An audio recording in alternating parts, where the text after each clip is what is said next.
Well, how about that, huh? We got fire everywhere. Look at this here. The puppies are hanging out in front yard. Thank God.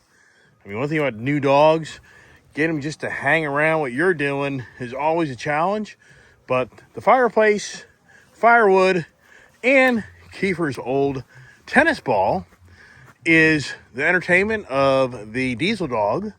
The Prince and Gypsy, they are entertained on the wood. The Rebel dog, entertained on the wood. And Tango, he's just befuddled. He's like, what's going on out here, Daddy-O? Yeah, it's just a chilly. It's cold up here. It's 40s today, and it really is chilly. But I'm just so glad I got my camper all back together. And it is interesting on how you learn things, because when I was done, they did the walkthrough on my camper, I could be wrong, but I even saw this on, you see stuff on the internet. Yeah, malarkey, right? But even on the internet, even a service technician guy is saying that you can take this valve, the valve that controls how much of your propane is dispersed into the camper. So this is a very important feature that keeps your everything working correctly and not blow up your camper. And it's a very crucial item. It's a regulator valve. And you see this little switch right here? Well, this is right now feeding the tank if you're standing in front of the camper to the right. And then you can switch it over to the left when this tank runs out, and you go refill this, and now you're operating on this.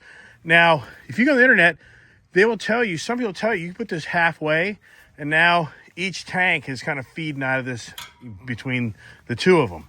No, the guy at the service center is like, that is not right. You do not do that. It's either one tank, it's pointing over there, or it's another tank over here. So don't be putting this switch in the middle. And that's why I learned something today. And at first, the guy thought I screwed up the valving, because if you pop this cover off here, there's a little dial right here. And I opened that up. And this wasn't tight. So I thought, what the hell? So I tightened it. Well, the guy at the service place thought that I had gone internally and changed the valving on this for the pressure of amount of propane that's being dispersed into the heater and the gas stove. And he's like, in your water heater? He's like, no, man. It's like, you just screwed everything up. So he said, you may even damage this. So he was going to sell me a new one just for a backup if I didn't figure out how to get this thing working. And so he brought it out, and I showed him how I turned this. And he's like, well, that's just a cap for the internal part. He's like, you didn't touch the internal valving? I'm like, no. He's like, well, then you're fine. You don't have to worry about recalibrating all your stuff. So that's like $90. So it's like, that's good. So the good news is I learned a lot today, and I think I figured it out. And he claims that when you lay these big tanks down, it does not ruin the tank. He's like, that's a bunch of BS. He's like, it's just not legal to lay propane tanks on their sides and transfer. He's like, laying that tank down, he's like, that is not going to ruin that tank. I'm like, really? He's like, this guy's like my age. He's been doing this most of his life. He's like, that does nothing to the inner core of that tank. I'm like, well, Tractor Supply and other people claim it does. Like, it doesn't. But he's like, you're supposed to only transport it upright. So the reality is you shouldn't be putting it on the side no matter what. But he's like, you didn't do any damage to these tanks. All right, here the pups are. And what am I going to do? I'm going to clean that all up. I'm going to ride off my bigger tank. And now I know I'm good to go. And I feel a lot better about everything. So that's just another learning lesson in RVing. And anybody out there watching my channel, if you think you buy an RV and it's not going to have problems, yeah, good luck, man.